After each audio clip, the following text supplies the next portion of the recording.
കഞ്ചാവുമായി റാപ്പർ വേടൻ കസ്റ്റഡിയിലായി.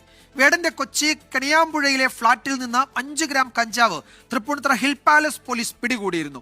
കഴിഞ്ഞ ദിവസം ഫ്ളാറ്റിൽ നടന്ന പാർട്ടിക്ക് പിന്നാലെയാണ് വേടൻ എന്ന പേരിൽ അറിയപ്പെടുന്ന ഹിരൺദാസ് മുരളിക്കെതിരെ പോലീസ് നിരീക്ഷണം ശക്തമാക്കിയത്. അതിന് ഒടുവിലാണ് ഈ ലഹരി വസ്തുക്കൾ അവിടെ ഒന്ന് പിടികൂടിയത്. വിഷ്ണു സുരേഷ് വിവരങ്ങൾ നൽകും. വിഷ്ണു, ഇപ്പോൾ വേടന്റെ തൃപ്പൂണിത്തുറയിലെ ഫ്ളാറ്റിന് മുന്നിൽ നിന്നാണ് ചേരുന്നത്. വിജയകുമാർ, 5 ഗ്രാം കഞ്ചാവാണ് വേടന്റെ ഫ്ളാറ്റിൽ നിന്ന് കണ്ടെത്തിയത്. ആദ്യം ഒരു 3 പോലീസുകാർ വന്ന് സ്ഥിതിഗതികളൊക്കെ വിലയിരുത്തി കൃത്യമായ വിവരത്തിന്റെ അടിസ്ഥാനത്തിലായിരുന്നു പരിശോധന.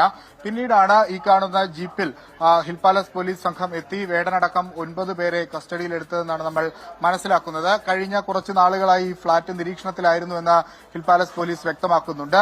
ഈ വേടൻ താമസിക്കുന്ന ഈ ശ്വാസ ഫ്ളാറ്റിലെ 6H എന്ന മുറിയിൽ നിന്നാണ് ഇത്തരത്തിൽ ലഹരി വസ്തുക്കൾ പിടിച്ചെടുത്തത്. ഇവിടെ വേടനടക്കം 6 പേർക്കാണ് ഈ ഫ്ളാറ്റ് വാടകയ്ക്ക് നൽകിയിരുന്നതെന്നാണ് നമ്മൾ മനസ്സിലാക്കുന്നത്. തുടർന്ന് ഇവിടെ ഇത്തരത്തിൽ ഈ പരിസരവാസികൾ തന്നെ അതുമായി ബന്ധപ്പെട്ടുള്ള ചില പരാതികളൊക്കെ ഉന്നയിച്ചിട്ടുണ്ട്. ആ ഒരു പശ്ചാത്തലത്തിൽ കൂടിയാണ് പോലീസ് നിരീക്ഷണം കർശനമാക്കിയത്. അങ്ങനെ ഇന്ന് രാവിലെ 3 അംഗ സംഘം പോലീസുകാർ ആദ്യം എത്തി ഇവിടുത്തെ സ്ഥിതിഗതികളൊക്കെ വിശേഷിപ്പിച്ച് ഇവിടെ ആളുകളുണ്ടോ എന്നൊക്കെ ഉറപ്പിച്ചിരുന്നു. അതിനുശേഷമാണ് ഫുൾ ടീം, അതായത് ഹിൽ പാലസ് പോലീസിന്റെ ഫുൾ ടീം ഇങ്ങോട്ടേക്ക് എത്തി ഇവിടെ പരിശോധന നടത്തുകയും ആ മുറിയിൽ നിന്ന് 5 ഗ്രാമോളം വരുന്ന കഞ്ചാവ് പിടികൂടുകയും ചെയ്തത്.